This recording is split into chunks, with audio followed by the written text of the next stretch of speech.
Section 22, page 104. Someone else? Between you and me? He echoed her words slowly, as though they were only half intelligible, and he wanted time to repeat the question to himself. She seemed to catch up uncertainty of his voice, for she went on in a deepening tone. Let us talk frankly, Newland. Sometimes I felt a difference in you, especially since our engagement has been announced. Dear, what madness! He recovered himself to exclaim. She met his protest with a faint smile. If it is, it won't hurt us to talk about it. She paused and added, lifted her head with one of her noble moments. Or even if it's true, why shouldn't we speak of it? You might so easily have made a mistake. He lowered his head, staring at the black leaf pattern on the sunny path at their feet.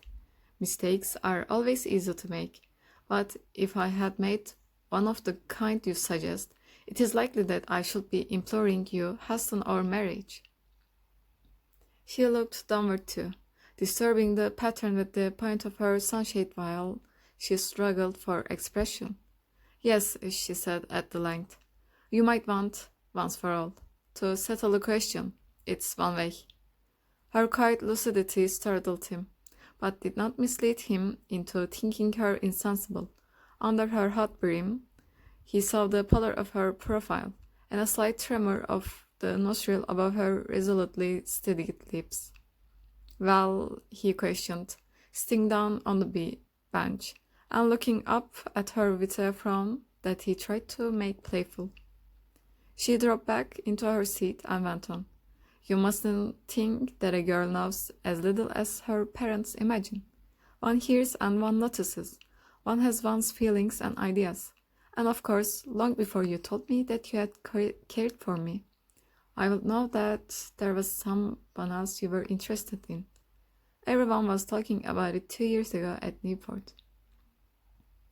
And once I saw you sitting together on the veranda at a dance. And when she came back into the house, her face was sad, and I felt sorry for her. I remembered it afterwards, when we were engaged. Her voice had sunk almost to a whisper, and she sat clasping and unclasping her hands about the handle of her sunshade. The young man laid his upon them with a gentle pressure, his heart dilated with an inexpressible relief. My dear child, was that it? If you only knew the truth. She raised her quickly. Then there's a truth I don't know? He kept his hand over hers. I meant the truth about the old story of you speak of. But that's what I want to know, Newland. What I ought to know. I couldn't have my happiness made out of a wrong, an unfairness to somebody else. And I want to believe that it will be the same with you. What sort of life could be built on such foundations? Her face had taken on a look of such tragic courage that he felt like bowing himself down at her feet. I have wanted to say this for a long time, she went on. I have wanted to tell you that when two people really love each other, I understand that there may be situations which make it right that they should go against public opinion. And if you feel yourself in any way pledged to the person we have spoken of, and if there is in any way in which you can fulfill your pledge, even by her getting a divorce, Newland, don't give her up because of me. His surprise at discovering that her fears had fastened upon an episode so remote and so completely of the past as his love affair with Mrs. Turley Rushworth gave way to wonder at the generosity of her view. There was something superhuman in an attitude so recklessly unorthodox, and if other problems had not pressed on him, he would have been lost in wonder at the prodigy of Welland's daughter, urging him to marry his former mistress. But he was still dizzy with the glimpse of the precipice they had skirted, and full of a new awe at the mystery of young girlhood. For a moment he couldn't speak, then he said, There is no pledge, no obligation whatever, of the kind you think. Such cases don't always present themselves quite as simply as But that's no matter. I love your generosity because I feel as you do about those things. I feel that each case must be judged individually on its own merits, irrespective of stupid conventionalities. I mean, each woman's right to her liberty. He pulled himself up, startled by the turn his thoughts had taken, and went on, looking at her with a smile.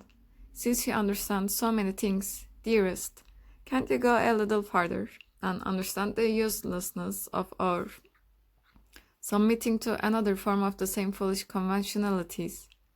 If there is no one and nothing between us, isn't that an argument for marrying quickly, rather than for more delay? She flushed with joy and lifted her face to his. As he bent to it, he saw that her eyes were full of happy tears. But in another moment, she seemed to have descended from her womanly eminence to helpless and timorous girlhood. And he understood that her courage and initiative were all for others, that she had none for herself. It was evident that the effort of speaking had been much greater than her studied composure betrayed, and that at his first word of reassurance she had dropped back to the usual, as the adventurous child takes refuge in its mother's arms. Arthur had no heart to go on pleading with her. He was too much disappointed at the vanishing of the new being, who had cast one deep look at him from the transparent eyes. May seemed to aware of his disappointment, but without knowing how to elevate it, and they stood up and walked silently home.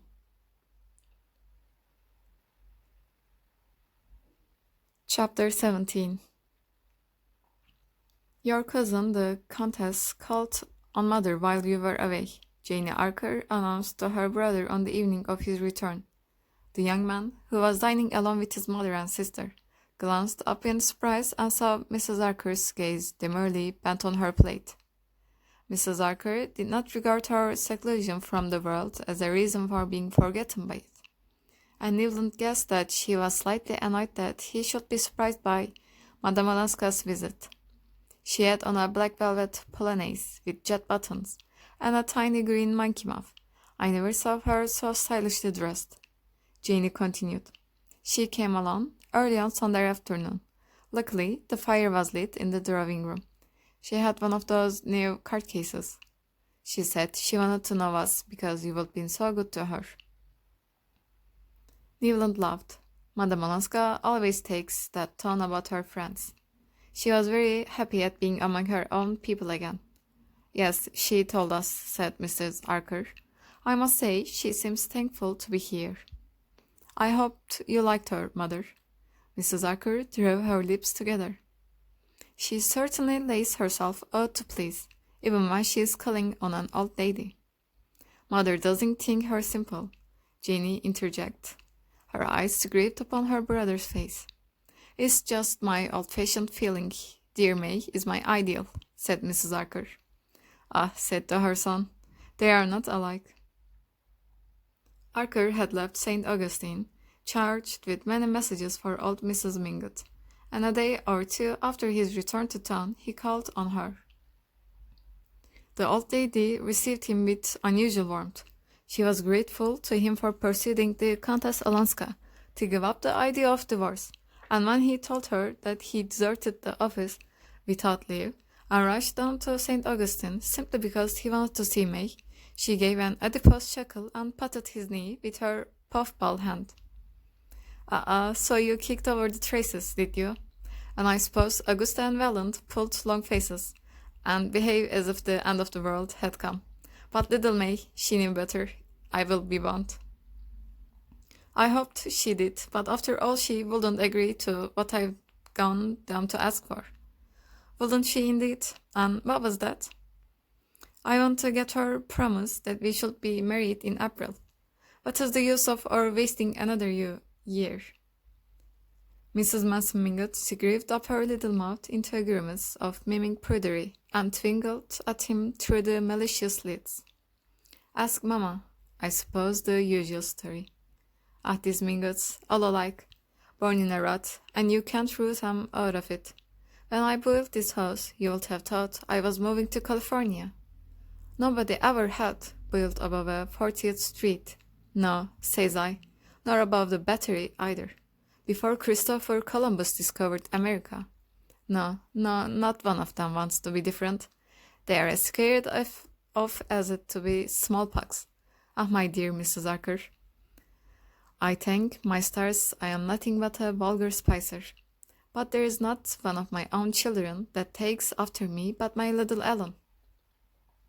She broke off, still twinkling at him, and asked, with the casual irrelevance of old age, "Now, why in the world didn't you marry my little Ellen?" Archer laughed. For one thing, she wasn't there to be married. No, to be sure, more is the pity. And now it's too late. Her life is finished. She spoke with the cold-blooded complacency of the age throwing out into the grey of young hopes. The young man's heart grew chill, and he said hurriedly, "Can't I persuade you to use your influence with the Vallens, Mrs. Mingot? I wasn't made for long engagements." Old Catherine beamed on him approvingly. "No, I can see that. You've got a quick eye. When you were a little boy, I've no doubt you liked to be helped first." She threw back her head with a laugh that made her chins ripple like little waves. "Ah, here's my Ellen now," she exclaimed, as the portieres parted behind her. Madame Olenska came forward with a smile. Her face looked vivid and happy, and she held out her hand gaily to Archer while she stooped to her grandmother's kiss. "I was just saying to him, my dear, now, why didn't you marry my little Ellen?" Madame Olenska looked at Archer, still smiling. "And what did he answer?" "Oh, my darling, I leave you to find that out. He's been down to Florida to see his sweetheart." "Yes, I know." She still looked at him. "I went to see your mother, to ask where you had gone. I sent a note that you never answered, and I was afraid you were ill." He muttered something about leaving unexpectedly, in a great hurry, and having intended to write to her from St. Augustine. "And of course, once you were there, you never thought of me again." She continued to beam on him with a gaiety that might have been a studied assumption of indifference. "If she still needs me, she is determined not to let me see it," he thought, stung by her manner. He wanted to thank her for having been to see his mother, but under the ancestor's malicious eye, he felt himself tongue-tied and constrained. Look at him, in such hot haste to get married that he took French leave and rushed down to implore that silly girl on his knees. That's something like a lover. That's the way handsome Bob Spicer carried off my poor mother. And then he got tired of her before I was weaned. Though they only had to wait 8 months for me. But there, you're not a Spicer, young man. Luckily for you and for me. It's only my poor Ellen that she has kept any of their wicked blood. The rest of them are all model Mingots," cried the old lady scornfully.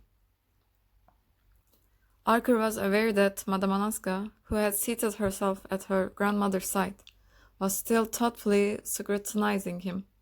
The gaiety had faded from her eyes, and she said with great gentleness, "Surely, Granny, we can persuade them between us to do as he wishes." Archer rose to go, and as his hand met Madame Olenska's, he felt that she was waiting for him to make some allusions to her unanswered letter.